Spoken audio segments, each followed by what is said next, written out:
Dear students, myself Dr. Manisha Mathur, Associate Professor, Botany Department, SPC Government College Ajmer. आज हम start करेंगे next topic hardwood and sapwood. ये देखिए आप diagram, इसके अंदर हमको दो एरियाज बिल्कुल क्लियर नज़र आ रहे हैं, एक तो लाइट ब्राउन कलर का, एक डार्क ब्राउन कलर का। तो बाहर वाला एरिया जो लाइट ब्राउन कलर का है that is called sapwood.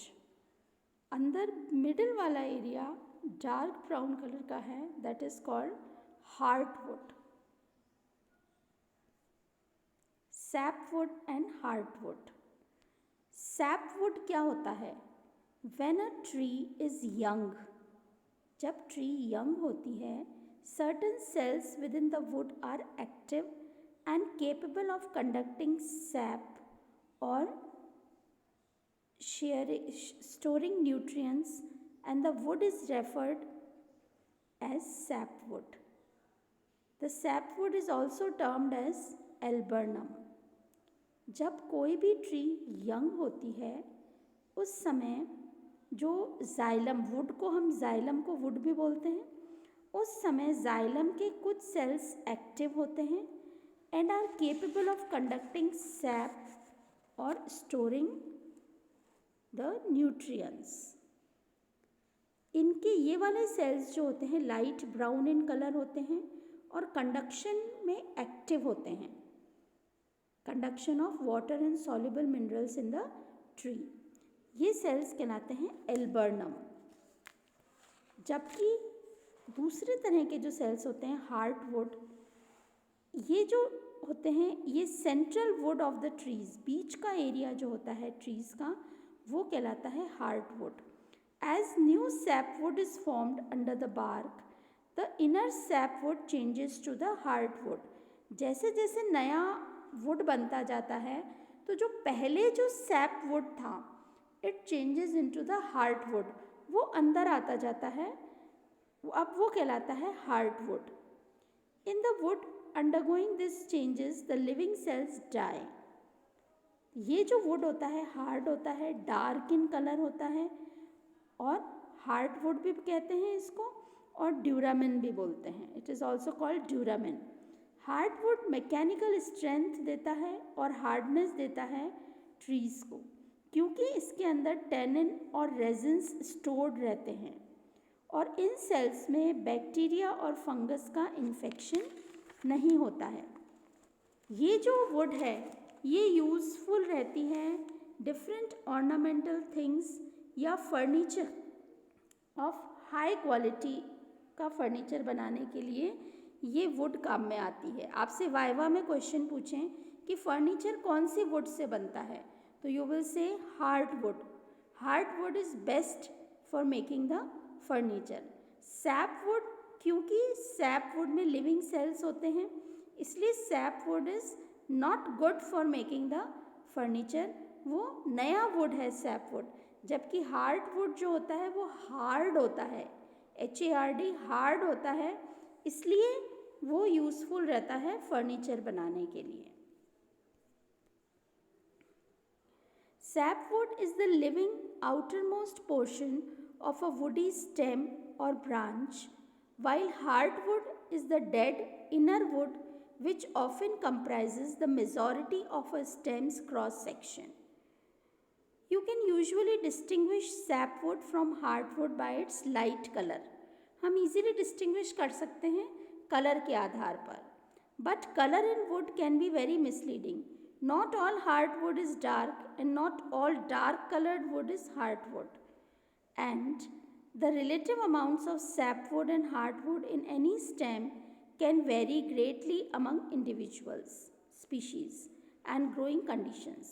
So, for a more accurate and less specious distinction, we need a more complete understanding of what wood is and how both sapwood and hardwood are formed. All wood start as sapwood. सारे जो would होते हैं वो sapwood की तरह से शुरू होते हैं। पहले भी हमने आपको बताया कि सारे वुड पहले सैप वुड होते हैं, मतलब कंडक्शन के अंदर हेल्पफुल रहते हैं, कंडक्शन होता रहता है उनमें, एक्टिव जाइलम टिश्यूज़ होते हैं, तो सारे वुड पहले सैप वुड होते हैं. It is form just under the bark by a thin layer of living cells known as cambium. Cambium से हार्डवुड सैप वुड फॉर्म होता है, which produces bark cells to the outside and wood cells to the inside. Tree stems increases in girth during each year of the growth because a new layer of wood cells या xylem cell is added inside the cambium. हर साल cambium की activity से, ये हमने annual rings में भी पढ़ा था कि हर साल कैम्बियम की एक्टिविटी से नए जाइलम के सेल्स बनते हैं अंदर की तरफ और बाहर की तरफ. In good growing years, this new layer of wood can be many cells thick. ये हमने अभी पढ़ा था कि जब एक्टिव ग्रोइंग सीजन होता है, कंडीशंस फेवरेबल होती है, तो ये जो नई लेयर बनती है जाइलम की, वो कई सेल्स थिक बनती हैं. और इन पुअर ईयर्स, मतलब जब अनफेवरेबल कंडीशंस होती हैं, तो ये थिन लेयर बनती है. तो ये क्या हो गई? एनुअल रिंग्स हो गई. ज़्यादा मोटी जो लेयर जो रिंग है that is good growing years वाली रिंग है ना, फेवरेबल कंडीशन वाली रिंग. और जो पतली रिंग है, जो थिन रिंग है, वो अनफेवरेबल सीजन वाली रिंग. ये दोनों मिलके एक एनुअल रिंग बनाती है. Regardless of thickness, when any such growth occurs, the cambium moves outwards to accommodate the new layers of wood forming inside. तो अब कैम्बियम को एडजस्ट भी तो करना पड़ता है. जो नई नई जैसे जैसे लेयर बनती जाएगी, आउटर साइड नई लेयर बनेगी, तो उस लेयर को एडजस्ट करने के लिए जो अंदर वाली जो लेयर्स होती हैं, जो पहले एक्टिव थी, जो पिछले साल बनी थी लेयर, वो अब और अंदर चली जाएगी. तो सैप वुड, वो सैप वुड था जो पिछले साल बना था. नाउ अब नई ग्रोथ, नया सैप वुड वापस बना, तो that previous year SAP would will convert into hardwood. Sapwood, this newly formed outermost region of the wood, contains a variety of cell types, most of which are living and physiologically active.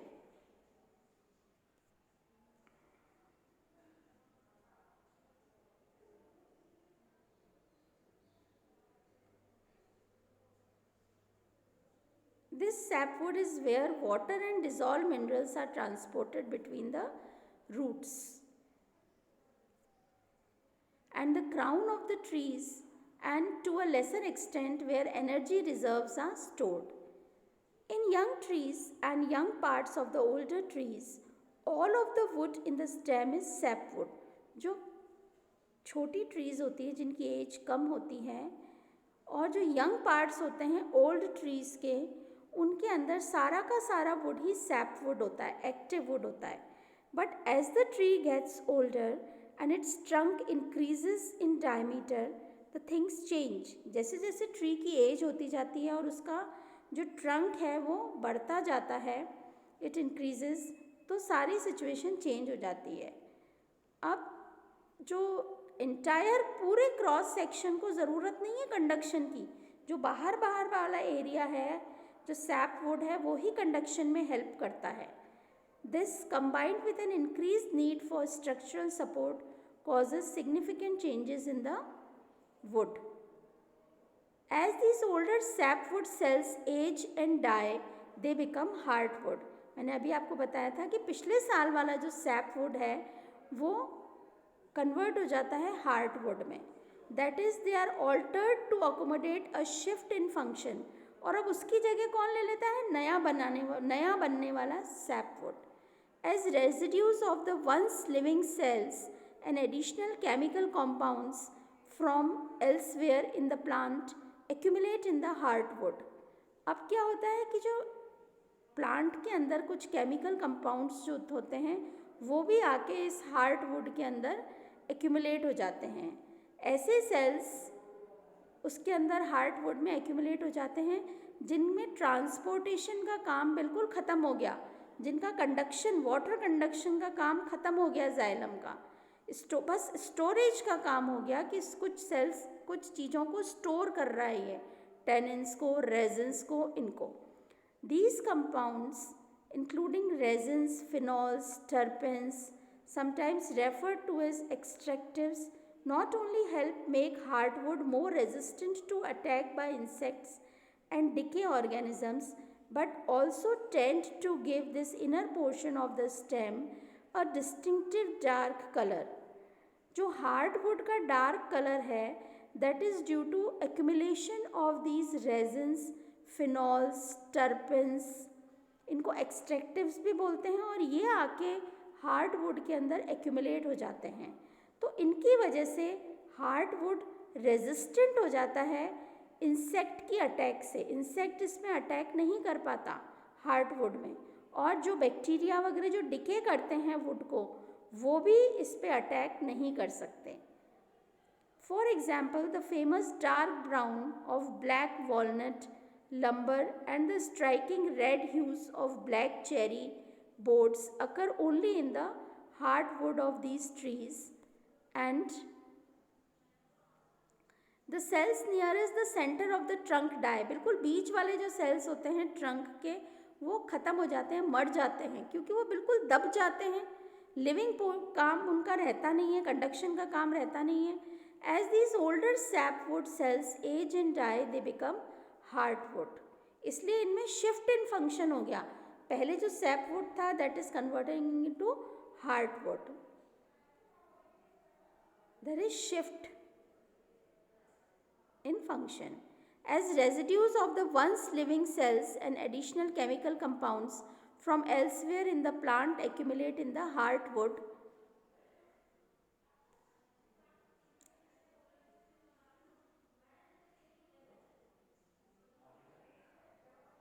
अब ये जो from elsewhere, those cells cease to transport water or store energy. Such woods are highly prized. ये जो wood होता है hardwood, it is highly prized largely because of their colored hardwoods. But it is important to remember that color alone is not the sole distinction between sapwood and hardwood, regardless of the species. Indeed, wood can be colored for reasons unrelated to hardwood. There are many discolorations associated with injury or fungal infection of wood.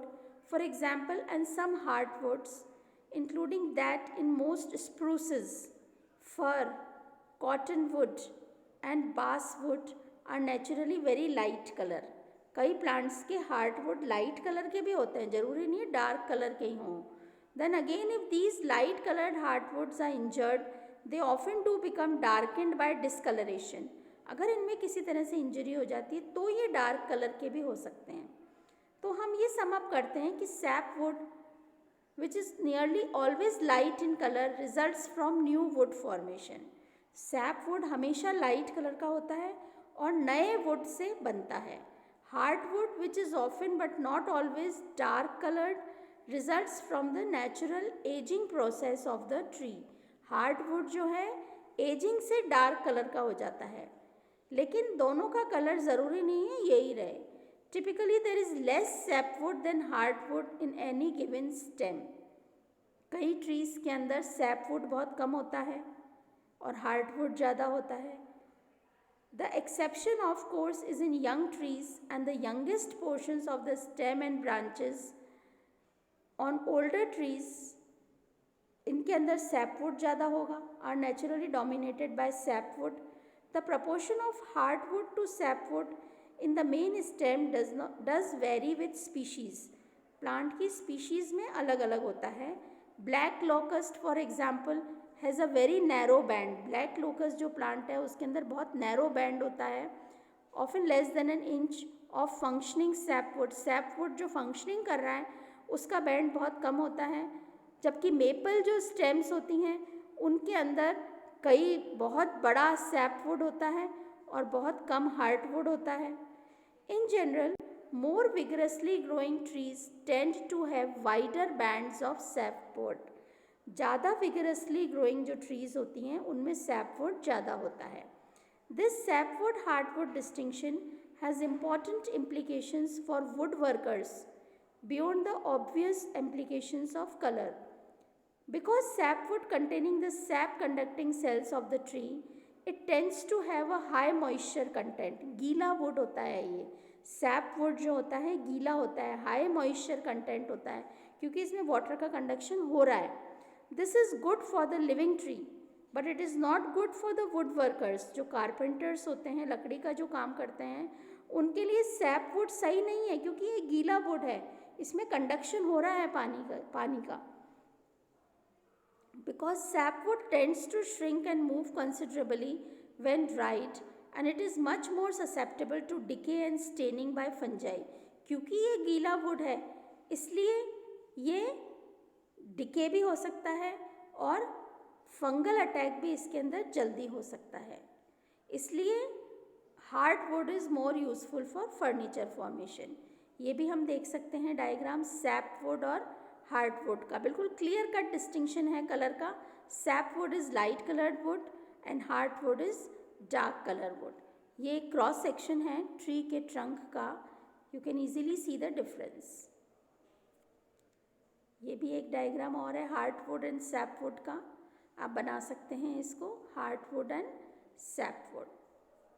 So this is all about this topic. बहुत important topic है short note का.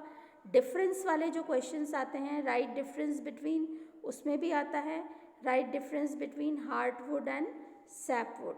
So students prepare this question along with annual rings. Annual rings भी बहुत important topic है आपका. Hardwood sapwood भी बहुत important topic है. मोनोपोडियल एंड सिम्पोडियल ब्रांचिंग जो हमने पहले टॉपिक करा था, that is also very important topic. These all topics are very important. They will surely come in the exam. Okay, thank you.